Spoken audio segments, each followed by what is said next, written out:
Namun, Bai Guanxing melihat kegelapan yang muncul dari sudut yang tak terhitung jumlahnya dan lonjakan jalan yang secara bertahap menjadi lebih tirani. Tetapi sudut mulutnya tidak bisa menahan cibiran. Apa kau tidak menemukan bahwa kita masih memiliki kaisar yang kuat di sini? Tapi kita sudah lama menunggu. Begitu kata-kata selesai, kekuatan kaisar yang mengerikan itu meletus di sekitar Kezen.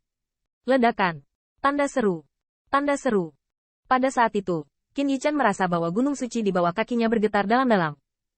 Dari dasar gunung suci, bahkan dari bawah gunung suci, kekuatan dewa yang agung dan perkasa melonjak. Kekuatan para dewa itu seperti jurang, mengalir langsung ke langit, menutupi seluruh gunung suci. Langit dan bumi bulat, semuanya ada di dalamnya. Gemuruh. Saya melihat bahwa Kezen memadat menjadi segel misterius dan kompleks, dan bahkan posisinya, di mana dia berada di tengah gunung suci Kaisar Ke, dan dia berdiri di puncak gunung. Kekuatan ilahi yang tak ada habisnya terus melonjak dan naik. Qin Yichen melihat ke bawah dan melihat bahwa kekuatan ilahi yang agung ini berubah menjadi penghalang, menghalangi air yang mengelilingi gunung suci Kaisar. Penghalang itu naik tinggi, seperti sangkar, tetapi tidak memenjarakan Qin Yichen, tetapi menyulitkan kekuatan apapun di luar gunung suci untuk masuk. Ingin menggunakan kegelapan untuk memelihara paku? Bukankah kamu ada sebagai orang tua? Tanda seru. Kezen meraung, dan dia tidak tahu apakah kata-kata ini dapat didengar oleh murid-murid leluhur hitam. Tetapi dia sepertinya ingin menunjukkan kemarahannya terhadap Yuan Tiandi yang berada jauh di surga. Seolah-olah mengatakan bahwa Kaisar Kezen hanya mempertahankan gengsi dan tidak mengirimkannya. Dia pasti tidak menonton pertunjukan begitu saja, tetapi sudah berdiskusi dengan Bai Guanxing. Baru saja Brother Stargazer memberitahuku untuk selalu siap menghadapi mata langit naga matahari naga, dan berbicara dengan Taisu Kezenming. Sepertinya mereka semua sedang berjaga-jaga terhadap kepunahan tiang jalan.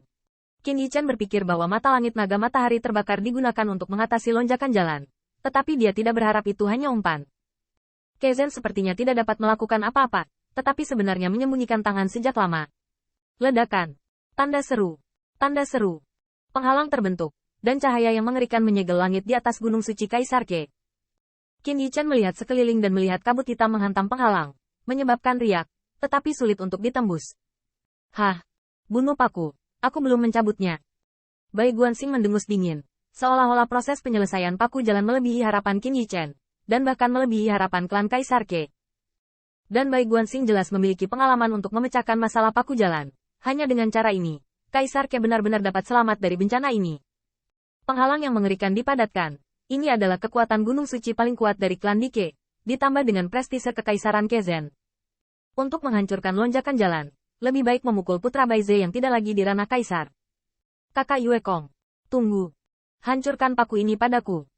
Cibiran Bai Guanxing sedikit terangkat, rambut panjangnya berkibar seperti salju, dan segel Baize Wutian sekali lagi mulai berkorban. Dan saat penghalang kekuatan ilahi dari gunung suci naik, seperti yang diharapkan, lonjakan jalan benar-benar panik.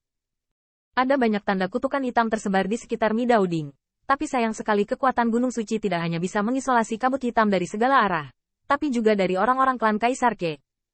Bahkan, Kezen juga merupakan pembangkit tenaga listrik kerajaan. Sebagai penjaga klan Kaisar Ke, kekuatannya tidak dapat diprediksi.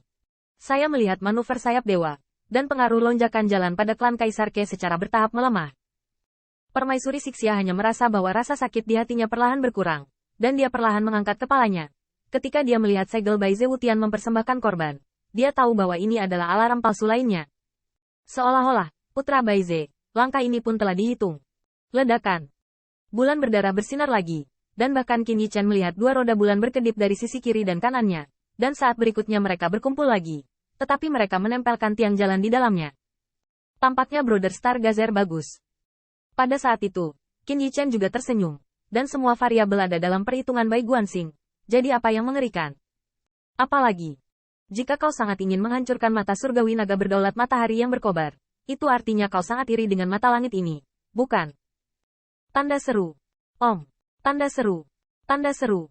Pada saat itu, seperti ketika Zhu Jiuyin sangat marah, Tiantong di alis Qin Yichen juga tercengang. Ledakan. Tanda seru. Tanda seru. Itu cukup untuk melarutkan segalanya dan menerangi segalanya. Ketika cahaya dari pupil meledak hari itu, penghalang kental dari gunung suci bergetar dalam-dalam, seolah terbakar melalui lubang besar. Om. Tanda seru. Tanda seru. Itu masih suara yang tidak tahu materi apa yang dilebur dan dihancurkan. Sepertinya kegelapan mencair, menimbulkan semburan duri di hati makhluk hidup. Aku melihat jalan melonjak karena getarannya, terus-menerus rusak dan hancur. bulan darah di sekeliling bilahnya, segel Bai Wutian, dan murid surga naga matahari yang menyala-nyala berkumpul dan terkepung pada saat itu. Seperti embun beku dan salju, bulan berdarah yang mematikan, dan banyaknya pupil langit, 3 sinar cahaya bergabung bersama, dan tiang jalan secara bertahap dihancurkan. Kaca, boom, tanda seru, tanda seru. Dari celah hingga fragmentasi terakhir, berubah menjadi sepotong kegelapan dan menyebar. Tidak diketahui berapa lama itu telah berlalu. Tetapi tampaknya tak terelakkan bahwa Qin Yichen dan ketiganya akan bergabung. Ketika paku-paku jalan menghilang, Bai Guanxing melambaikan lengan bajunya lagi dan lagi, menyapu cahaya biru putih yang bersinar, tidak melepaskan kegelapan yang tersebar. Jangan lepaskan pecahan paku jalan. Jika mereka tersebar di klan Kaisar Ke, itu akan menjadi masalah yang merepotkan. Tanpa permintaan Bai Guanxing, Ke Zhen tidak dapat membubarkan kekuatan yang telah menyebabkan kematian dunia tersebar di antara dunia klannya. Bum bum bum. Qin Yichen memandang Kaisar Ke selama kekacauan prestise Kaisar, dan malapetaka berlalu. Qin Yichen juga memiliki pengalaman dalam menangani paku jalan. Tampaknya tidak sulit untuk menariknya keluar. Namun tidak mudah untuk menghindari malapetaka bagi mereka yang menderita paku jalan. Dan hilangnya lonjakan jalan, bagi Kaisar Ke, juga menghilangkan sebagian besar penyakit jantung. Dapat dikatakan bahwa satu-satunya rintangan di jalannya untuk menjadi Kaisar telah terhapus. Tuan Bai, terima kasih atas anugerah Anda yang besar. Yutian akan mengingatnya selamanya. Kaisar Ke berdiri dengan sungguh-sungguh, dan kekuatan ilahi di sekitarnya perlahan-lahan pulih. Aura agung Kaisar Dzogchen terus melonjak, dan postur yang bijaksana dan bijaksana itu juga penuh dengan sikap. Bai Guanxing melirik Kaisar Ke beberapa kali, dan sepertinya tidak menganggapnya serius. Kamu tidak perlu berterima kasih. Jika kamu benar-benar menjadi Kaisar Yutian di masa depan, ingatlah untuk bersikap baik dan jangan belajar dari Kaisar Yuantian. Jadilah anjing untuk orang-orang itu. Kata-kata Bai Guanxing terdengar seperti senyuman, tetapi Qin Yichen mencium sesuatu yang tidak biasa darinya. Bagaimanapun, Kaisar Ke memiliki seorang master. Dan tuan itu mungkin adalah Raja Dewa lainnya.